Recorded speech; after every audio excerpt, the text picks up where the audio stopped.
ஓம் சாந்தி. இன்றைய முரளி 4 ஜூன் 2025 பார்த்தாதான் மதுபன்.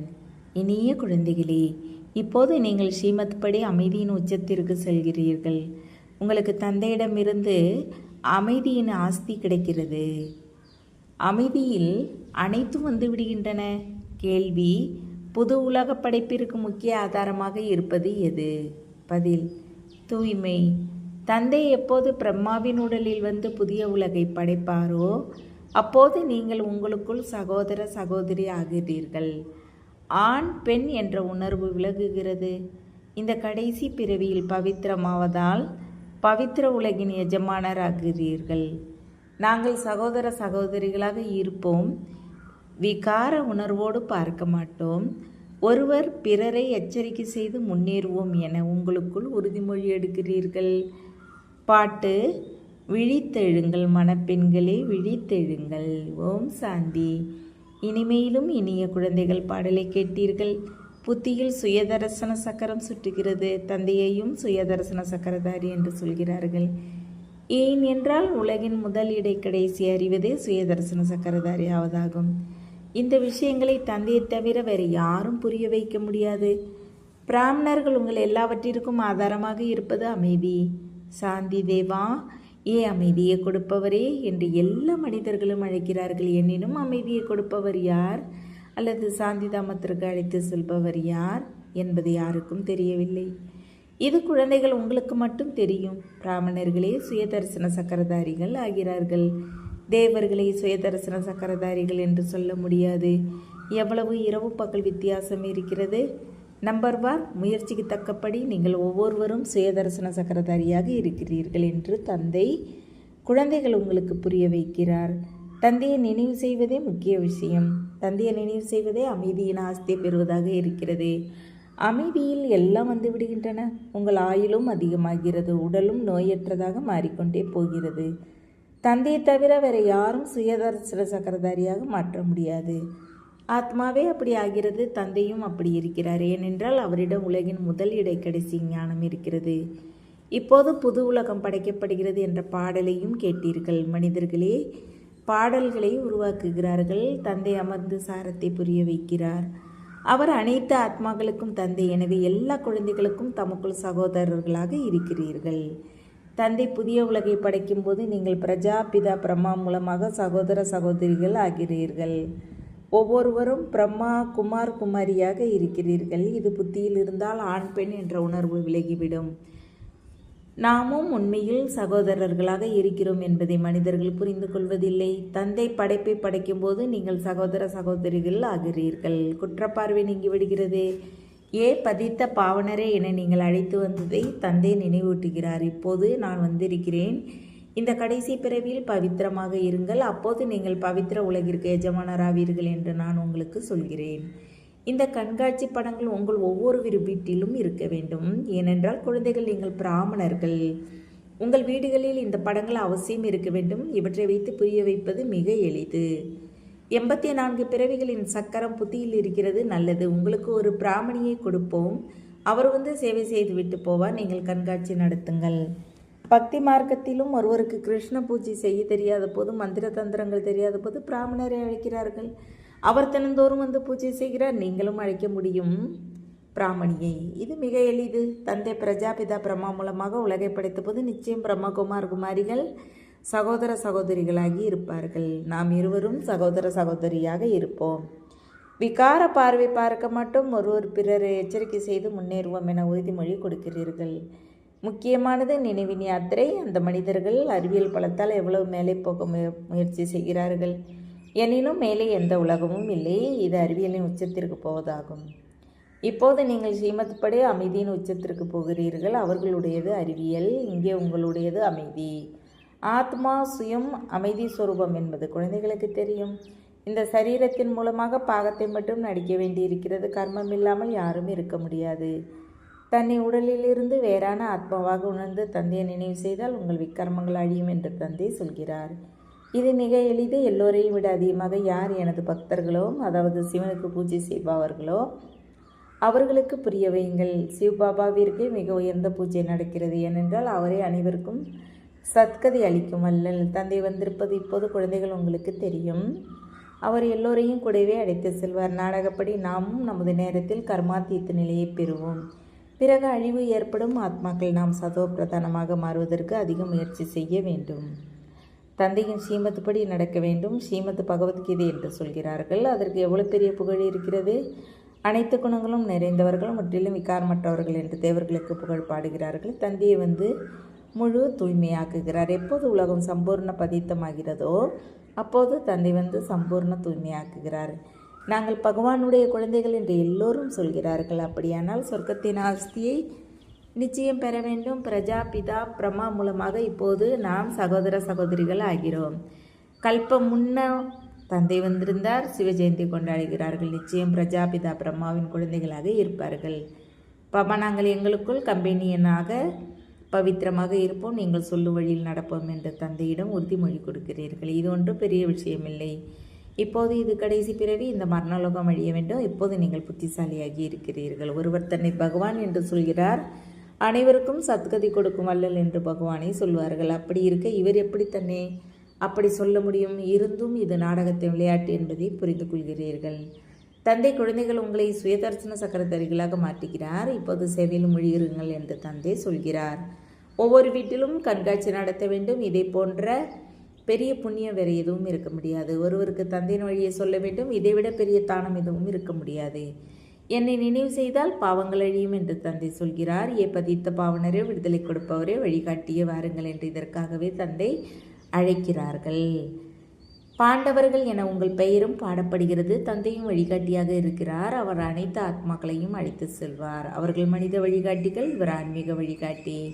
அது உலகிய யாத்திரை, இது ஆன்மீக யாத்திரை. பக்தி மார்க்க உலகிய யாத்திரை சத்தியுகத்தில் நடப்பதில்லை. அங்கே நீங்கள் பூஜைக்கு உரியவராக இருப்பீர்கள். இப்போது தந்தை உங்களுக்கு எவ்வளவு புத்திசாலியாக மாற்றுகிறார். அதனால் தந்தையின் வழியில் நடக்க வேண்டும். ஏதாவது சந்தேகம் இருந்தால் கேட்க வேண்டும். இனிமேலும் இனிய குழந்தைகளே, ஆத்மா அபிமானியாகுங்கள் என்று இப்போது தந்தை சொல்கிறார். தன்னை ஆத்மா என உணர்ந்து தந்தையை நினைவு செய்யுங்கள். நீங்கள் எனது செல்ல குழந்தைகள் தானே. நீங்கள் அரைக்கல்ப காதலிகள். ஒருவருக்கே அநேக பெயர்களை வைத்திருக்கிறார்கள். எத்தனை பெயர்கள், எத்தனை கோவில்களை கட்டுகிறார்கள். எனினும் நான் ஒருவராகவே இருக்கிறேன். எனது பெயர் சிவன். நான் 5000 வருடங்களுக்கு முன்பு பாரதத்திற்கு வந்திருந்தேன். அப்போது குழந்தைகளை தத்து எடுத்திருந்தேன். இப்போதும் தத்து எடுக்கிறேன். பிரம்மாவின் குழந்தைகளாக இருப்பதால் நீங்கள் பேரன் பேத்திகள் ஆகிவிட்டீர்கள். இங்கே ஆத்மாக்களுக்கே ஆஸ்தி கிடைக்கிறது. அதில் சகோதர சகோதரி என்ற கேள்வி எழ முடியாது. ஆத்மாவே படிக்கிறது, ஆஸ்தி பெறுகிறது. எல்லோருக்கும் உரிமை இருக்கிறது. குழந்தைகள், நீங்கள் இந்த பழைய உலகில் பார்க்கும் அனைத்தும் அழிய வேண்டும். உண்மையில் மகாபாரத யுத்தமும் இருக்கிறது. எல்லையற்ற தந்தை எல்லையற்ற ஆஸ்தியை கொடுக்கிறார். எல்லையற்ற ஞானத்தை சொல்கிறார். அதனால் தியாகமும் எல்லையற்றதாக இருக்க வேண்டும். கல்ப முன்னரும் தந்தை ராஜயோகத்தை கற்பித்திருந்தார். ராஜஸ்வ அஸ்வமேதையாகத்தை படைத்திருந்தார் என்பது உங்களுக்கு தெரியும். பிறகு ஆட்சி செய்வதற்கு சத்தியுக புதிய உலகமும் நிச்சயம் தேவை. பழைய உலகின் அழிவும் நடந்து இருந்தது. 5000 வருடங்களின் விஷயம். இதே சண்டை நடந்தது. அதனால் கதவு திறந்தது. சொர்க்கவாசல் எப்படி திறக்கும் என்பதை புரிந்து கொள்ளுங்கள் என போர்டிலும் எழுதுங்கள். உங்களால் புரிய வைக்க முடியாத போது பிறரையும் அழைக்கலாம். பிறகு மெல்ல மெல்ல வளர்ச்சி ஏற்பட்டு கொண்டே இருக்கும். பிரஜா பிதா பிரம்மாவின் குழந்தைகளாக நீங்கள் எவ்வளவு அதிக பிராமண பிராமணிகள் இருக்கிறீர்கள். சிவபாபாவிடமிருந்து ஆஸ்தி கிடைக்கிறது. அவரே அனைவருக்கும் தந்தை. நாம் பிராமணரிலிருந்து தேவராகிறோம் என்பதை நல்லபடியாக புத்தியில் வைக்க வேண்டும். நாமே தேவர்களாக இருந்தோம். பிறகு சக்கரத்தை சுற்றி வந்தோம். நாம் இப்போது பிராமணர்களாக இருக்கிறோம். பிறகு விஷ்ணுபுரிக்கு போவோம். ஞானம் மிக எளிதாக இருக்கிறது. எனினும் கோடியில் சிலரே வருகிறார்கள். கண்காட்சிக்கு எவ்வளவு அதிகமானோர் வருகிறார்கள். அவர்களில் யாராவது அரிதாக குழந்தையாகிறார்கள். சிலர் மிக நன்றாக இருக்கிறது, நாங்கள் வருவோம் என மட்டும் புகழ் மட்டும் பாடுகிறார்கள். யாராவது அரிதாக 7 நாள் பாடத்தை பெறுகிறார்கள். இப்போது 7 நாட்கள் என்றால் என்ன? கீதையின் பாடத்தையும் 7 நாட்களுக்கு வைக்கிறார்கள். நீங்களும் 7 நாட்கள் பட்டியல் இருக்க வேண்டும். தன்னை ஆத்மா என உணர்ந்து தந்தையை நினைவு செய்தால் எல்லா குப்பைகளும் நீங்கிவிடும். அரைக்கல்ப தேக அபிமானத்தின் மோசமான வியாதியை இப்போது அகற்ற வேண்டும். ஆத்மா அபிமானியாக வேண்டும். 7 நாள் பாடம் ஒன்று பெரிய விஷயமல்ல. ஒருவருக்கு நொடியிலும் அம்பு தைக்கலாம். தாமதமாக வருபவர்கள் முன்னால் போக முடியும். நாங்கள் பந்தயம் வைத்து தந்தையிடமிருந்து ஆஸ்தி பெற்றே தீர்வோம் என்று சொல்கிறார்கள். சிலர் பழையவர்களை விட வேகமாக போகிறார்கள். ஏனென்றால் நல்ல நல்ல பாயிண்டுகள், தயாராக இருக்கும் பொருட்கள் கிடைக்கின்றன. கண்காட்சி படங்களை விளக்குவது எவ்வளவு எளிதாக இருக்கிறது. தன்னால் சொல்ல முடியவில்லை என்றால் சகோதரியை கூப்பிடுங்கள். தினந்தோறும் வந்து கதை சொல்லிவிட்டு செல்வார். 5000 வருடங்களுக்கு முன்பு இந்த லட்சுமி நாராயண ராஜ்யம் இருந்தது. அது 1250 வருடங்கள் நடந்தது. எவ்வளவு சிறிய கதை. ஹம்சோ தேவதையாக இருந்தோம். பிறகு ஹம்சோ சத்திரியாக, வைசியராக, சூத்திரராக மாறினோம். ஆத்மாக்கள் நாம் இப்போது பிராமணர்களாக இருக்கிறோம். சோ என்பதின் அர்த்தத்தை எவ்வளவு உத்தியோடு புரிய வைக்கிறார். விராட ரூபமும் இருக்கிறது. ஆனால் அதில் பிராமணர்களையும் சிவபாபாவையும் அகற்றிவிட்டார்கள். அர்த்தம் எதையும் புரிந்து கொள்ளவில்லை. இப்போது குழந்தைகள், நீங்கள் நினைவின் முயற்சி செய்ய வேண்டும். பற்ற எந்த சந்தேகமும் வரக்கூடாது. விக்கர்மத்தை வென்று உயர்ந்த பதவி பெற வேண்டும் என்றால் இது ஏன் நடக்கிறது, இவர் ஏன் இப்படி செய்கிறார் என்ற சிந்தனைகளை விட வேண்டும். இந்த எல்லா விஷயங்களையும் விட்டுவிட்டு நாம் தமோ பிரதானத்திலிருந்து சதோ பிரதானமாக வேண்டும் என்ற ஒரு சிந்தனை மட்டும் இருக்க வேண்டும். எந்த அளவு தந்தையை நினைவு செய்வீர்களோ அந்த அளவு விக்கர்மங்களை வென்று உயர்ந்த பதவி பெறுவீர்கள். மற்ற வீண் விஷயங்களை கேட்டு தனது மூளையை கெடுத்துக்கொள்ள வேண்டாம். இந்த எல்லா விஷயங்களையும் விட ஒரு விஷயம் முக்கியமானது. அதை மறவாதீர்கள். யார் கூடவும் சேர்ந்து நேரத்தை வீணாக்காதீர்கள். உங்கள் நேரம் மிகவும் மதிப்பு வாய்ந்தது. புயல்களை கண்டு பயப்படக்கூடாது. பல சங்கடங்கள் வரும், நஷ்டம் ஏற்படும். எனினும் தந்தையின் நினைவை ஒருபோதும் மறக்கக்கூடாது. நினைவால் தான் தூய்மையாக வேண்டும். முயற்சி செய்து உயர்ந்த பதவி பெற வேண்டும். இந்த பாபா முதியவர், அவரே இவ்வளவு உயர்ந்த பதவி பெறும்போது நாம் ஏன் ஆகக்கூடாது? இதுவும் படிப்பு தானே. உங்களுக்கு இதில் எந்த புத்தகத்தையும் எடுத்து படிக்க வேண்டிய அவசியமில்லை. எல்லா கதைகளையும் புத்தியில் இருக்கின்றன. எவ்வளவு சிறிய கதைகள். நொடியின் விஷயம் ஜீவன் முக்தி நொடியில் கிடைக்கிறது. தந்தையை நினைவு செய்வதே முக்கிய விஷயம். எந்த தந்தை உங்களை உலகின் எஜமானராக்குகிறாரோ அவரையே நீங்கள் மறக்கிறீர்கள். எல்லோரும் ராஜா ஆக முடியாது என்று சொல்கிறீர்கள். அரே, நீங்கள் ஏன் எல்லோரை பற்றியும் கவலைப்படுகிறீர்கள்?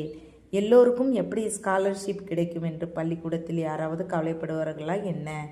படிப்பதில் இறங்கி விடுவார்கள் தானே. ஒவ்வொருவரின் முயற்சியில் இருந்தும் இவர் என்ன பதவி பெறுபவர் என்று புரிந்து கொள்ளலாம். நல்லது. இனிமேலும் இனிமையான காணாமல் போய் கண்டெடுக்கப்பட்ட செல்ல குழந்தைகளுக்கு தாய் தந்தை பாப் தாதாவின் அன்பு நினைவுகளும் காலை வணக்கமும். ஆன்மீக குழந்தைகளுக்கு ஆன்மீக தந்தையின் நமஸ்தே. ஆன்மீக தந்தைக்கு ஆன்மீக குழந்தைகளின் அன்பு நினைவுகள் மற்றும் நமஸ்தே. தாரணைக்கான முக்கிய சாரம் 1. இது மிகுந்த மதிப்பு வாய்ந்த நேரம். இதை வீண் விஷயங்களில் இழக்கக்கூடாது. எவ்வளவு புயல் வந்தாலும் நஷ்டம் ஏற்பட்டாலும் தந்தையின் நினைவில் இருக்க வேண்டும். 2. தமோ பிரதானத்திலிருந்து சதோ பிரதானமாகும் கவலை மட்டுமே இருக்க வேண்டும். வேறு எந்த எண்ணமும் ஓடக்கூடாது. சோ ஹம் என்ற சிறிய கதையை மிகுந்த உத்தியோடு புரிந்து கொண்டு பிறருக்கும் புரிய வைக்க வேண்டும். வரதானம். மூழ்கிய நிலையின் அனுபவத்தால் மாயாவை தனது பக்தராக்கும் மாயாவை வென்றவர் ஆகுக. மூழ்கிய நிலையை அனுபவம் செய்வதற்கு உங்கள் அநேக பட்டங்கள் மற்றும் சொரூபங்களை, அநேக குணங்களை, அலங்காரத்தை, அநேக வித மகிழ்ச்சிகளை, ஆன்மீக போதையை படைப்பவர் மற்றும் படைப்பின் விரிவான பாயிண்டுகளை, பிராப்திகளின் பாயிண்டுகளை நினைவில் வையுங்கள். எது உங்களுக்கு பிடித்ததோ அதை பற்றி சிந்தனை செய்தால் மூழ்கிய நிலையில் எளிதாக அனுபவமாகும். பிறகு ஒருபோதும் புறவயமாக மாட்டீர்கள். மாயா சதா காலத்திற்கு நமஸ்காரம் செய்யும். சங்கமயுகம் 1ஆம் பக்தராக மாயா மாறிவிடும். எப்போது நீங்கள் மாயாவை வென்று மாஸ்டர் பகவானாவீர்களோ அப்போது மாயா பக்தராகும். ஸ்லோகன். உங்கள் சொல்லும் செயலும் பிரம்மபாபாவிற்கு சமமாக இருந்தால் உண்மையான பிராமணர் என்று சொல்வார்கள்.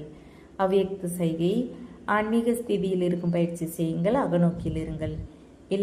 இல்லறத்தில் இருந்து கொண்டு அதை கடந்த நிலையில் இருப்பதே நிலையில் நிரந்தரமாக இருக்கும் எளிய சாதனம்.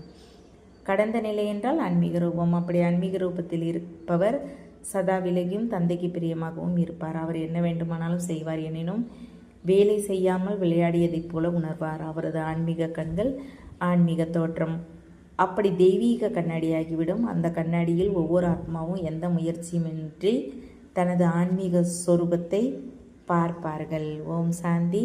தேங்க்ஸ் பாபா.